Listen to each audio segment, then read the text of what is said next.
We'd often go out and we'd play a bit of football and hurling, or go out and just for a bit of fresh air, stretch your legs with the dog.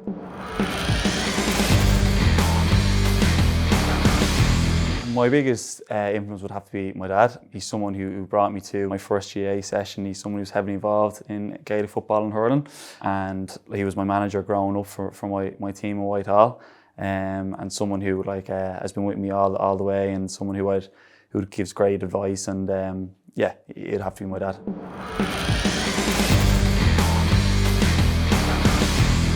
My childhood hero was Kieran Whelan, obviously a legend of Dublin football, big midfielder. But I remember when I was younger, I used to go to the games and the chance for Wheelo. But a big thing that I remember from growing up was, I remember one time he gave his jersey to my dad in the dressing room after one of the games. He said, give that to Cormac, and it was something that I cherished and I loved.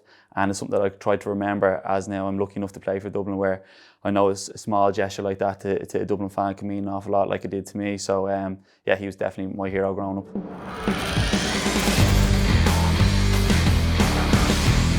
You have quite a bit of training during the week, so you might train 4 or 5 times a week. So there's a lot of time invested into training. But outside of GAA, to be honest with you, I try to tune off. I love all types of sport, so I try to watch other sports just to kind of take my mind off it.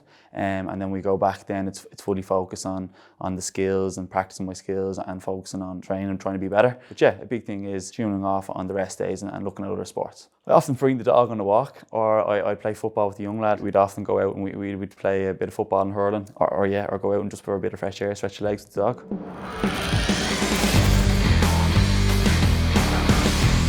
Skills I like to work on are definitely my shooting. So I'm an inside forward, so you can never practice enough. So whether it is on your downtime as well, your off days, bag of footballs, simple strikes, the ball, left foot, right foot, they're the main things that I focus on. If it's only a light session, you might try to get out a little bit early to do a little bit extra. But also if you're feeling good in a rest day, you might have a bit more energy where you might go down and do a half an hour of kicking and focus on really going after your skill. It's like the gym. If you don't gym constantly, or if you stop going to the gym, you're going to lose your strength. So it's the same with all your basic skills. So if you don't keep practicing your shooting or your free taking, it might take a dip in performance. So you always have to go after the basics and never stop practicing.